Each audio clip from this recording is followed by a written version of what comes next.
Cuando la terapia génica alcance todo su potencial, algunas enfermedades que hoy son muy graves no lo serán más que un resfriado. Fátima Bosch. Existen algunas enfermedades minoritarias que afectan a un porcentaje muy bajo de la población y que todavía no tienen cura. La terapia génica es la gran promesa para luchar contra muchas de estas enfermedades.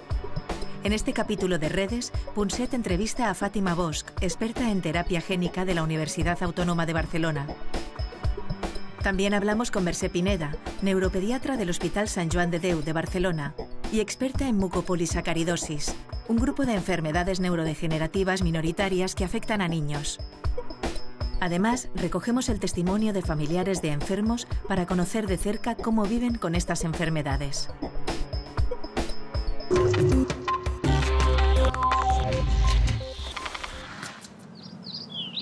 Bueno, es fantástico hablar del futuro, ¿no? Y cuando hablo con mis amigos científicos y médicos, todos me hablan de la terapia génica como algo de futuro y, por ejemplo, me gustaría que les pudiéramos decir a los telespectadores si están tan lejos como estaban hace 5 años o 10 años de que haya terapias génicas que se puedan aplicar. ¿Qué ha pasado en estos últimos? ¿Hay algún avance? ¿Hay alguna cosa? Tú eres una gran experta en terapia génica y has trabajado concretamente el tema de la diabetes. Luego entraremos en los temas más específicos, ¿no? ¿Qué ha ocurrido de nuevo en estos últimos años aquí? Bueno, en el caso de la diabetes va bastante más, digamos, atrás que para enfermedades más raras. Porque a pesar de que hay una gran necesidad, y nosotros insistimos de que la terapia génica puede ser una nueva herramienta para intentar tratar estas enfermedades, el problema es que existen fármacos, por un lado, para tratar estas enfermedades, con lo cual las terapias génicas tienen que ser mucho mejores que los fármacos actuales. Entonces necesitamos también mejores vectores. Esto en estos últimos 3 años... Por vectores queremos decir... Los vehículos que han de introducir los genes dentro de las células. Exacto. ¿No? Entonces, en estos últimos 5 años, como decía usted, vamos, en los últimos 3 años, yo creo que ha habido un gran avance en vectores, que ahora son mucho más seguros, y nosotros vemos que realmente puede ser una terapia realmente de futuro para el caso de la diabetes. Pero aún estamos en fases muy preclínicas en modelos animales. En ratón, ahora estamos en terapias en perro, pero vemos que las empresas farmacéuticas que se quieren introducir en este campo pues están pidiendo pues, unos niveles de bioseguridad y de eficacia que yo creo que aún no hemos llegado a ello. Pero está en el camino. Se está en ello. O sea que, en cierto modo, es cierto que la medicina del futuro, las terapias del futuro, probablemente consistirán menos en la utilización de fármacos y más en la utilización o en la transformación de células vivas. Bueno, yo creo que sí, porque a veces muchos de estos fármacos, en el caso de la diabetes, es que cuando los administramos actúan a muchos niveles, ¿no? A diferentes órganos, diferentes tejidos, y dan, digamos, muchos efectos secundarios, ¿no? A lo mejor, lo que se intenta con terapia génica, a lo mejor lo que conseguiremos será pues, efectos más específicos aún, y con eso podemos disminuir a lo mejor la resistencia a la insulina de diabetes tipo 2, ¿no? Pero esto aún, bueno, yo creo que tardaremos bastante tiempo para la diabetes tipo 2. Oye, Fátima, en terapia génica hay como 2 grandes vías, ¿no? Una es el gen que puede curar, que lo tienes que meter, se lo tiene que tragar un vector, que lo llamáis un vector y que es un virus. Pues normalmente. son derivados de los virus. Pero luego hay otro sistema que consiste en un gen que enviáis a unas células que habéis extraído del cuerpo del paciente, las tratáis, estas células, y luego, cuando ya las habéis tratado con el gen, las volvéis a meter en el cuerpo del paciente. ¿Cuál es la diferencia? Bueno, son 2 grandes aproximaciones y dependerá para qué enfermedad utilizamos una u otra. La primera, la que mencionaba, es la terapia génica in vivo, que consta en coger el gen, introducirlo en un vector. Los vectores ahora más utilizados son derivados de los virus, ¿no? Y el que nosotros estamos utilizando son derivados de los virus adenoasociados, que son unos virus que no causan enfermedad en humanos. Entonces se elimina los genes virales y se introduce el gen terapéutico. Entonces, estos vectores en la terapia génica ex vivo se inyectan directamente o al torrente circulatorio o a otras vías para llegar al tipo celular que nosotros necesitamos manipular. Para algunas enfermedades, por ejemplo, en el caso de mucopolisacaridosis, esto funciona bien. Pero hay otras enfermedades hereditarias también, o enfermedades raras, que los vectores y la terapia génica en vivo no funcionan. No. Entonces nosotros sacamos unas células al paciente, las cultivamos, con un vector le introducimos el gen terapéutico, las amplificamos y las volvemos a trasplantar. Y es una manera de poder llegar a curar. Es la terapia ex vivo. Muchos de nuestros achaques tienen un origen genético. Dolencias como la hemofilia o algunas enfermedades minoritarias se deben a la ausencia o al mal funcionamiento de un único gen. Pero en otros casos, como por ejemplo la diabetes, las causas son complejas, ya que combinan la acción de varios genes con nuestro entorno y nuestros hábitos de vida. En cualquier caso, si lográramos sustituir alguno de esos genes anómalos por uno funcional, podríamos paliar los síntomas o incluso llegar a revertir ciertas enfermedades. Alguien con hemofilia, por ejemplo, carece de una proteína implicada en la coagulación de la sangre. A estas personas les falta el gen que contiene las instrucciones para fabricar esa proteína o bien poseen una variante defectuosa de dicho gen.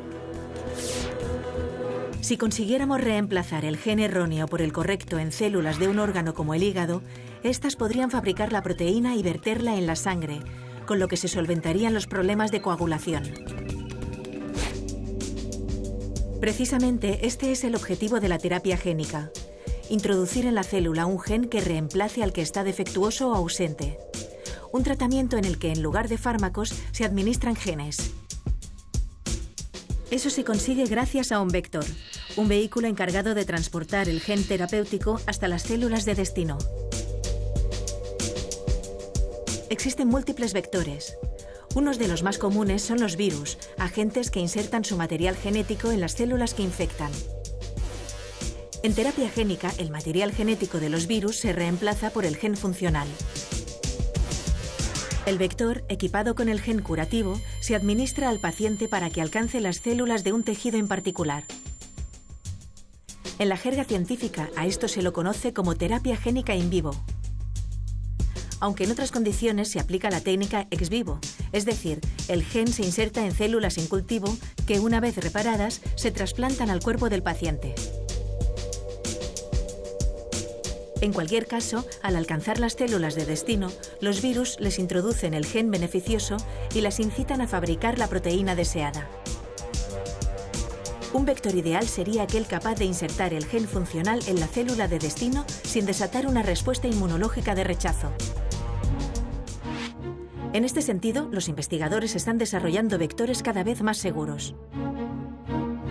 Estos avances, junto a la revolución de la genómica, nos abren hoy las puertas hacia tratamientos de enfermedades que las terapias convencionales no pueden solucionar.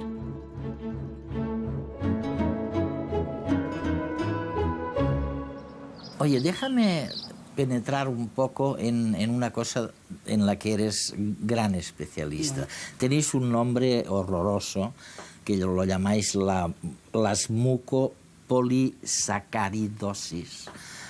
O sea, enfermedades o síndromes específicos que son rarísimos en el sentido de que afectan a muy poca gente y además lo terrible de esto, y tú ya sé que eso lo sientes como si fuera tuyo, lo terrible es que afecta en un 50% a niños. Y lo terrible es que quedan deformados. Y lo terrible es que no hay cura fuera de la terapia génica. O sea, ¿me quieres decir dónde estáis en esto? Si hay alguna esperanza. Sí, nuestro grupo, que veníamos trabajando durante muchos años en terapia génica para diabetes y que íbamos avanzando, pues nos introducimos en el campo de las mucopolisacaridosis porque, bueno, vinieron la Asociación de Padres de Mucopolisacaridosis, de la más común aquí en España, que es la 3A, a vernos, y entonces nosotros pensamos que lo que habíamos aprendido en el estudio de la diabetes podíamos aplicar estos conocimientos a esta enfermedad que era también metabólica, y que a pesar de que son enfermedades muy terribles y que, como usted ha dicho, pues bueno, los niños en el caso de la 3A pues mueren en la adolescencia, además de que la progresión es terrible, ¿no? Porque durante los 2 primeros años de vida pues los niños son normales, pero como es una enfermedad de acúmulo pues van degenerando, ¿no? Cada vez peor, tienen alteraciones del comportamiento que acaban con un retraso mental muy importante, mucha agresión, no duermen, y todo eso se tiene que tratar con terapias así solo paliativas, pero que con la edad cada vez es peor y acaban pues que son completamente como vegetales, ¿no? En el caso de la diabetes no hay un gen mutante, hay muchos genes que afectan a la diabetes, pero en el caso concreto de las mucopolisacaridosis y otras enfermedades raras, pues lo que introducimos es el gen que falta. Algunas enzimas de nuestro cuerpo funcionan como unas tijeras. Estas enzimas se encargan de cortar unas moléculas muy grandes que fabrican nuestras células, en porciones pequeñas, para que las podamos procesar.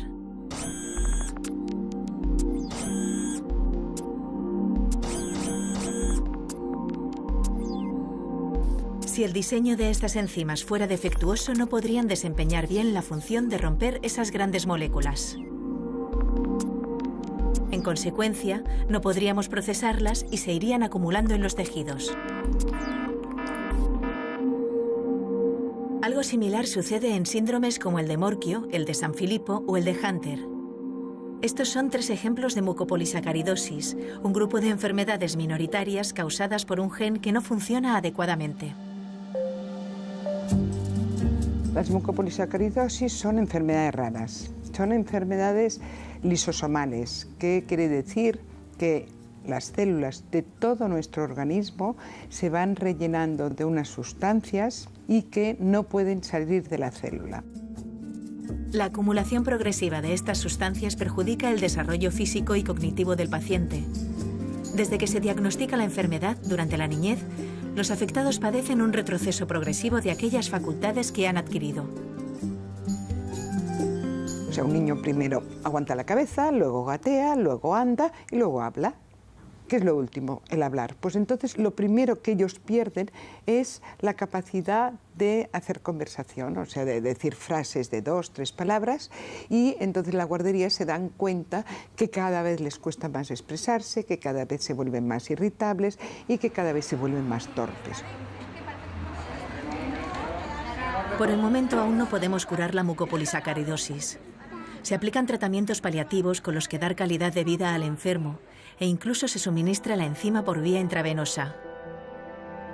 Pero esta enzima no alcanza ciertos tejidos con cantidad suficiente y no llega a frenar la enfermedad. Ante este panorama, la solución podría encontrarse en proporcionar el gen funcional para que sea el propio cuerpo quien fabrique y distribuya esa enzima. La terapia génica va a ser el tratamiento para muchísimas enfermedades, porque realmente si tú puedes administrar el gen corregido a tu paciente y este se distribuye por todos los tejidos que están afectados de una manera correcta, podrás llegar a esperar una curación de esa enfermedad. Yo creo que es la única solución para intentar un tratamiento curativo, porque lo que tenemos hasta ahora son tratamientos que nos mejoran calidad de vida, pero que no nos curan y que los pacientes fallecen igualmente. Háblame de un síndrome específico en el que habéis trabajado particularmente, que es el de Sanfilippo. ¿Qué es esto exactamente? Bueno, el Sanfilippo, nosotros lo que trabajamos es el Sanfilippo A, que es una mucopolisacaridosis, es del grupo de la mucopolisacaridosis 3, el grupo de las 3, se llama síndrome Sanfilippo, y hay el A, el B, el C y el D, que esto es una enfermedad pues, neurodegenerativa, una enfermedad hereditaria. Para el Sanfilippo A, que es el que ahora ya estamos más avanzados, porque ya hemos conseguido pues, la designación de medicamento huérfano por la Agencia Europea del Medicamento, la EMA, y por la Food and Drug Administration de Estados Unidos. Hemos demostrado que el vector no es tóxico y que funciona en animales grandes. Hemos utilizado las mismas vías de administración que utilizamos en ratón en perros y vemos que funciona bien, y ahora ya pues, estamos ya haciendo todos los trámites para poder mover hacia un clinical trial. Pero nunca pensé lo complicado que era llegar a diseñar un clinical trial.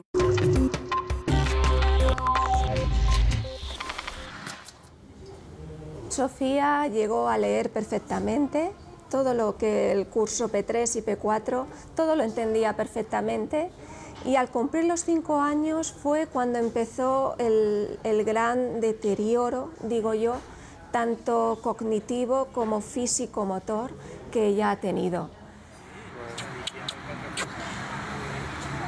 Sergi ha llegado a caminar, ha llegado a hablar, lo hemos tenido que medicar por hiperactivo y bueno, y ahora lo está en la situación que lo ves ahora, ¿no? O sea, ha ido degenerar hasta dejarlo aquí. Víctor, cuenta en japonés, que tú sabes. A ver. O sea, Víctor, cada paso de crecimiento suyo es un paso hacia peor, porque ya las deformaciones esqueléticas cada vez son más evidentes, cada vez camina menos, cada vez le cuesta más hacer cualquier tipo de actividad física. Él ha sido un niño que ha andado bien, que incluso ha llegado a decir palabras, pero cada vez va para atrás. Entonces, claro, la vida cotidiana ahora es que él cuando está levantado nos necesita constantemente. La niña se lleva las 24 horas del día, además tiene una cámara, la tenemos en vigilancia toda la noche entera. Por el estado en que está ahora somos sus ojos, somos sus pies, somos sus manos, somos su todo. O sea, tenemos que estar por él y para él. Vivir con él las 24 horas del día. La primera reacción es que no te lo crees, ¿no? Dices, ostras, no puede ser que esto me pase a mí, que tú ves a tu hijo que está estupendo y que te dicen esto, ¿no? Se te cae un poco, bueno, se te cae todo encima. Piensa que cuando hay un diagnóstico de este tipo, lo primero es el rechazo. Y hay gente que lo asimila al cabo del año, de los meses, de los 2 años, pero hay familias que no lo asimilan. Reaccionamos... Más o menos bien. Más o menos, dentro de lo que cabe. Sí. Y que teníamos que ser fuertes sobre todo por él. Y luchar por él y salir adelante y no nos podíamos quedar en casa. Yo siempre digo que es la mejor terapia, ¿no? El poder estar en contacto con otras familias, aparte de compartir experiencias, porque claro, te encuentras dentro de unas enfermedades que son muy desconocidas, a veces ni los propios médicos saben bien, entonces claro, la experiencia que tienen los padres es enorme, ¿no? Es muy importante poder compartirla para entre todos ayudarnos. Unos padres no pueden estar cada día mirando en internet, buscando opciones terapéuticas, cuando una asociación de pacientes está en el movimiento, conoce los congresos que hay, asiste a esos congresos internacionales. Además, en la asociación tenemos ese comité médico, comité científico, que lo que hace es apoyarnos en todo momento y estar bien centrados en el objetivo, ¿no? Se agradece tener a alguien ahí que está en tu misma situación, bueno, si no en tu misma situación, en una situación muy parecida, ¿no? La tuya, que un poco te comprende más que la gente de fuera que nos ve como bichos raros, ¿no? ¡Ey, espabila, que farà una foto!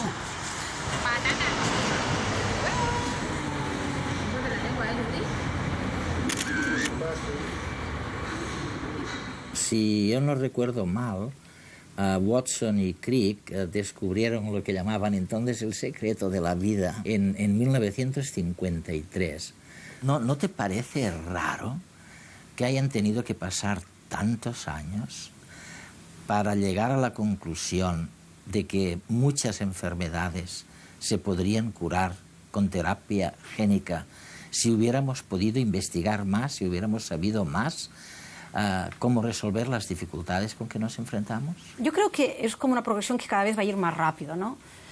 La terapia génica empezó hace 20 años, ¿no? Pero yo creo que se han tenido que superar muchas etapas, ¿no? Porque ha habido efectos adversos de los vectores, se han tenido que desarrollar vectores más seguros, más eficaces. Y esto yo creo que sí que ha sido muy útil estos últimos años. Y ahora, yo me acuerdo cuando empecé en el campo, que era en el inicio, en los años, no sé, en el 89, 90, pues había un vector, que eran unos retrovirus, pero han ido apareciendo vectores y han ido desapareciendo, ¿no? Yo, ahora cada año que explico a clase, ¿no? Pues yo veo que ahora ya nos quedamos con un grupo más reducido de vectores, que son los mejores, ¿no? Y son los que, yo creo que ahora ya estamos en un momento que tenemos muy buenos vectores, sabemos los problemas que pueden ocasionar y cómo resolverlos, esto ya se empieza a ver, ¿no? y la progresión en los próximos 5 años va a ser brutal. Esto es Tú lo dices que puede ser geométrica. Sí, que es decir que ya se va avanzando mucho y esto quiere decir que de esto ya se pasará a humanos. Dentro, no todo el mundo está aplicando para tener clinical trials en humanos. Entonces yo veo otros problemas, ¿no? Yo creo que dentro de 3 años el colapso no será en que se habrá avanzado tanto en la preclínica, en animales pequeños, en animales grandes, que el problema será cómo llegamos al humano. Porque, claro, para hacer terapias en humanos necesitamos vectores, digamos, de alta calidad, ¿no? Y estos se han de producir en laboratorios muy especializados. Yo creo que el cuello de botella estará aquí dentro de nada. Aunque parezca mentira, yo creo que va a haber un problema, bueno, problema que se solucionará seguro, ¿no? Ya se empieza a ver.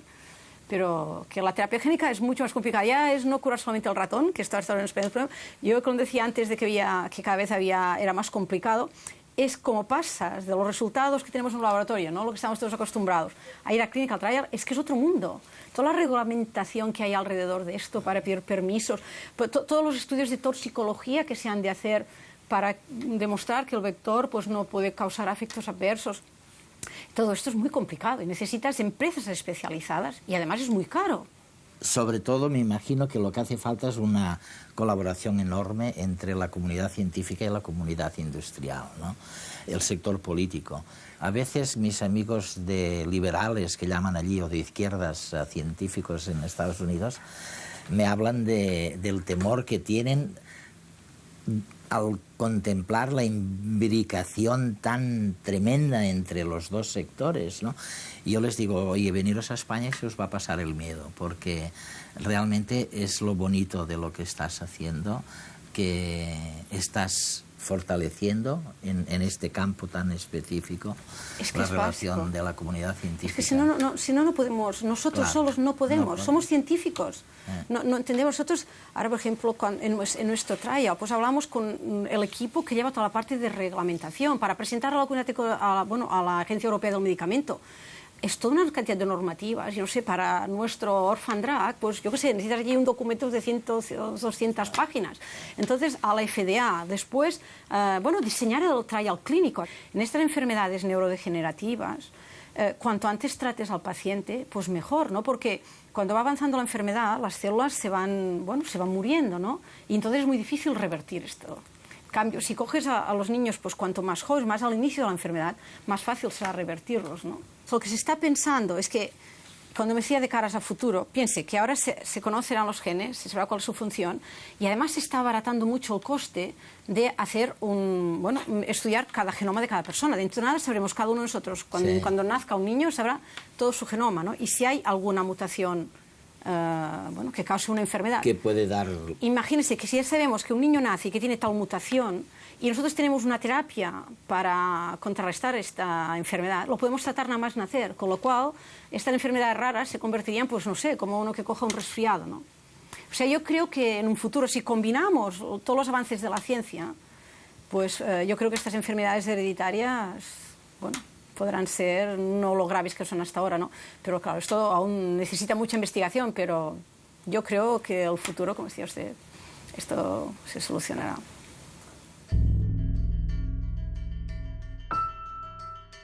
Hoy conocemos unas 7.000 enfermedades minoritarias. Enfermedades que afectan a menos de 5 personas por cada 10.000 habitantes. Pese a su rareza, se estima que el 6% de la población europea padece alguna de estas 7.000 patologías. Se estima que en la Unión Europea existen actualmente unos 29 millones de afectados de cualquiera de estas enfermedades raras. En España los cálculos nos indican, las estimaciones, que tal vez los pacientes pueden oscilar entre 3.500.000 casos o afectados. Históricamente, la rareza de estas enfermedades ha generado un serio problema de invisibilidad e incomprensión social y sanitaria de las mismas. Además, que afecten a poca gente también dificulta la investigación, la búsqueda de tratamientos y su diagnóstico, entre otros motivos porque su coste resulta inviable para las compañías farmacéuticas. Pero en los últimos 10 años, esto ha empezado a cambiar gracias a la denominación de medicamentos huérfanos. Medicamento huérfano, por tanto, es aquel que al no tener padre y madre necesita, de alguna forma, la ayuda, incentivos, para poder desarrollarse y finalmente convertir un medicamento potencial, es decir, en investigación, en un medicamento autorizado que se pueda utilizar para aliviar curar, tratar o prevenir o diagnosticar cualquiera de estas patologías. El paradigma de la rareza comporta una ayuda en la investigación extraordinaria, porque si no, por sus propios métodos o por sus propios recursos, las industrias no podrían adentrarse en este mundo tan complejo. Gracias a estas ayudas se ha fomentado la investigación, los ensayos clínicos o clinical trials, la búsqueda de tratamientos y un mejor conocimiento de ciertas enfermedades minoritarias. Transcurridos 10 años desde que se acuñó el término medicamentos huérfanos en Europa, en 2011 contamos con 70 medicamentos autorizados y 900 tratamientos en proceso de investigación. En este sentido, es en estos medicamentos huérfanos donde el panorama de las enfermedades minoritarias alberga una chispa de esperanza. O sea que estamos hablando realmente de lo que es el futuro. Ya sé que Fátima me dirá, hombre, que no es todo el futuro, ni muchísimo menos, que es muy difícil, pero realmente parece lógico que realmente lo que están trabajando estos investigadores es en curar enfermedades, en aplicar terapias mediante genes que pueden curar las células, ya sea utilizando vectores que puedan trasladar estas células. Eso para mí es la gran ventaja. Cuanto antes se trata una enfermedad neurodegenerativa, más fácil es revertirla. Fátima Bosch.